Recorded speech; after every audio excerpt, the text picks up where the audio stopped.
Donald Trump کے tariffs کے حوالے سے پچھلے دن جب میں نے ویڈیو کیا تو لوگوں نے یہ سوال اٹھایا کہ سر آپ بھی تو خود کہتے ہیں کہ پاکستان کو ٹیرفس بڑھا لینے چاہیے یا تھرڈ ورلڈ کنٹریز کو ٹیرفس بڑھا لینے چاہیے، تو اگر ٹرمپ نے ٹیرف لگا دیا تو اس میں کیا بری بات ہے؟ ویسے بھی وہ ٹیرفس ریسیپروکل ہیں، ان کا نام ہی یہ ہے ریسیپروکل ٹیرفس، یعنی کہ اگر دوسرے ملک نے امریکہ کے خلاف ٹیرف لگایا ہوا ہے تو امریکہ نے پھر ان کے خلاف ٹیرف لگا دیے، اس میں کون سی بڑی بات ہے؟ پہلی بات تو یہ ہے کہ یہ جو نام ان کو دیا گیا ریسیپروکل ٹیرفس، یہ بالکل غلط ہے، اور اس کا جو بھانڈا ہے وہ بی بی سی نے توڑ دیا ہے۔ بی بی سی کی رپورٹ کے مطابق ڈونلڈ ٹرمپ کے ٹیرفس جو ہیں وہ ریسیپروکل نہیں ہیں، بلکہ ان کے لیے جو فارمولا استعمال کیا گیا وہ آپ کے سامنے ہے۔ اب اکانومسٹ کی عادت ہے کہ وہ ایسے ہی فارمولا بناتے ہیں کہ عام پبلک کو سمجھ ہی نہ آئے کہ بات کیا ہے، مگر بات بڑی سادہ ہے کہ جو بھی ڈیفیسٹ ہو رہا ہے جس ملک سے، اس کو وہ پہلے ڈیوائیڈ کر دیتے ہیں کہ اس ملک کے ساتھ کتنی تجارت ہو رہی ہے، اور پھر اس نمبر کو 2 سے انہوں نے ڈیوائیڈ کر دیا اور اس طرح انہوں نے ٹیرف نکالا۔ آئیے چین کی مثال لے لیتے ہیں کہ امریکہ اور چین کی درمیان جو کل تجارت ہے وہ 440 بلین ہے،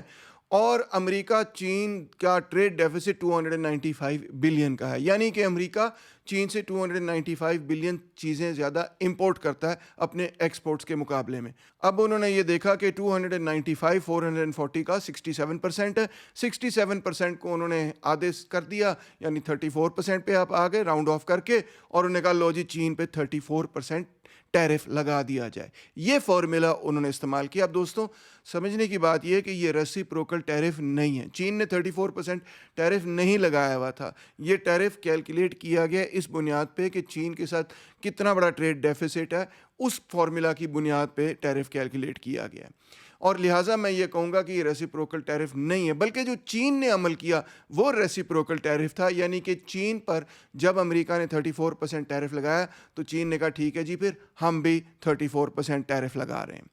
اب دوسرے لوگ مجھے یہ کہتے ہیں کہ سر اس سے تو بڑی انڈسٹریلائزیشن بھی ہوگی، اینٹی گلوبلائزیشن کا ایجنڈا آگے ہوگا، جاب کریشن ہوگی، امریکہ کے اندر خود انڈسٹریلائزیشن ہوگی۔ کیا یہ بات درست ہے یا غلط ہے؟ دیکھیں جی، سب سے پہلی بات یہ باٹم لائن جس کو ہم کہتے ہیں نا، وہ یہ ہے کہ امریکہ کی جو کل ڈیٹ ہے وہ ہے 36 ٹریلین US ڈالرز، اور اس کا ٹریڈ ڈیفیسٹ ہے 1.2 ٹریلین ڈالرز، ان کا بجٹ ڈیفیسٹ ہے 1.8 ٹریلین ڈالرز، اور 2026 تک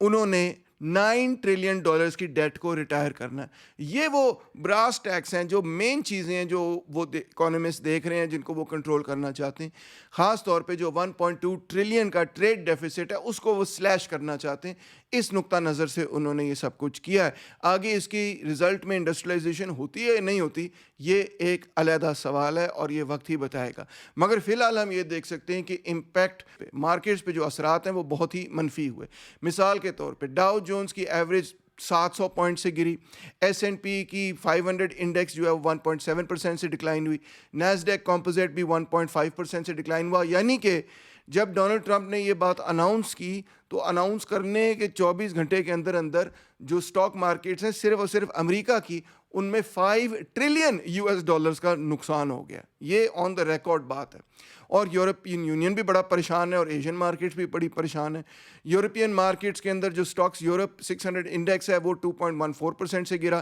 جرمنی کا ڈیکس انڈیکس جو ہے وہ 3.54% سے گرا، ایشین مارکیٹس کے اندر جاپان نکائی 225 انڈیکس جو ہے وہ 1.2% سے گری، ہانگ کانگ کا ہینگ سین انڈیکس جو ہے وہ 0.28% سے گرا، یعنی کہ پوری کی پوری دنیا کی مارکیٹس کے اندر جو سٹاک مارکیٹ ہے اس کے اندر انڈیکس ساری ہر جگہ گرے۔ کچھ لوگ یہ کہتے ہیں کہ جی ٹھیک ہے امریکہ نے کر دیا تو امریکہ کی مرضی، امریکہ کی اکانومی بڑی سیلف سفیشینٹ ہے۔ یہ بات درست ہے کہ امریکہ کی جو بین الاقوامی تجارت ہے وہ 13 سے لے کے 16% ہے تقریباً، مگر جس قسم کی چیزیں امریکہ امپورٹ کر رہا ہے وہ ڈیلی لائف کے لیے بھی بہت ضرورت ہے، اور ان کے پروڈکشن پروسیس کے لیے خاص طور پہ ٹیک کے اندر، انرجی سیکٹر کے اندر اور مینوفیکچرنگ سیکٹر کے اندر انتہائی اہمیت رکھتے ہیں، تو امریکہ کے اندر مہنگائی تو اس کے نتیجے میں پھیلے گی۔